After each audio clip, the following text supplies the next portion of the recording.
Hi, my name is Glenn Thomas. I'm the designer and creator of Gendatarator, and I'd like to welcome you to this first tutorial. And the first question most people have is, what is Gendatarator and how can I use it? Well, Gendatarator is a tool for creating test data. How you use it is up to you. You may need to create data for a program or for filling a database for testing, or you may simply want to give a presentation of real-world data. In each of these cases, Gendatarator is just what you need.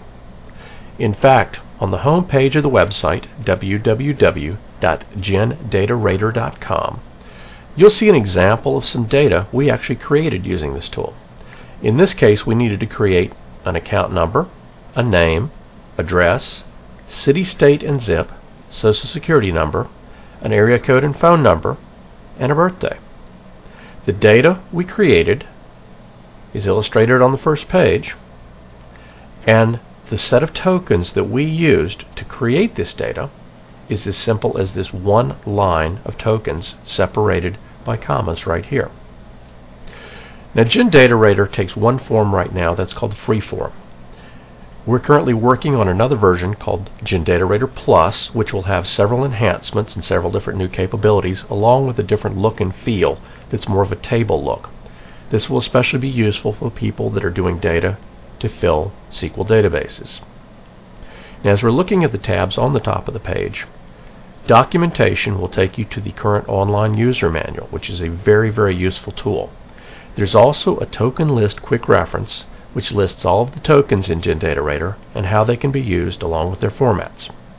There's an FAQ page along with a Contact Us page in case you have any questions, comments, or suggestions. Now, as we look at the freeform structure, what we see is a large box where we can list our tokens.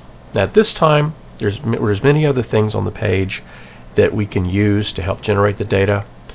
We're just going to use the token list box at this point. And in fact, in this case, we're going to create something very simple. We're going to put a name in here, and it's going to be in the format first name, middle initial, last name. We're going to put just type a comma in there. Then we're going to go ahead and submit a street address. Then we'll submit an address in the format of city, state, zip. Let's go ahead and add a phone number in this format. And in this case, we forgot our commas, so we simply put the cursor where we need it and type the commas in.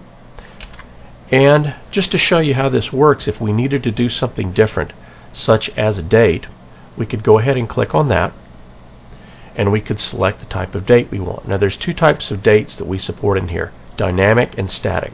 We'll talk a little bit about dynamic and static variables in the next tutorial that we'll do. At this point in time, we'll simply go back up to common, and we'll choose a date from there. And we're going to take it in the format Monday, August 7th. So now we've got our tokens in there. We're going to tell it we want to generate 100 records. And let's choose an output of HTML, since that's probably the easiest to use for this demo. And we simply say generate data.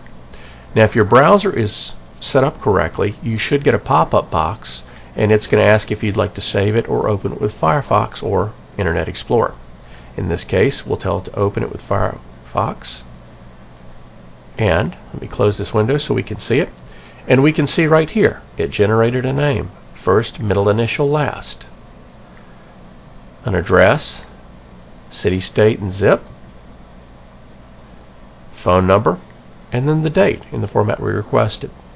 And in fact, you'll even see some things like the fact that there's no middle initial here. In some cases, Gendatarator will simply put in first and last name because that's the way it's instructed to do when you choose that name. If you needed a first name with a middle initial explicitly and a last name, there's also a way to do that. We just didn't choose that in this demo.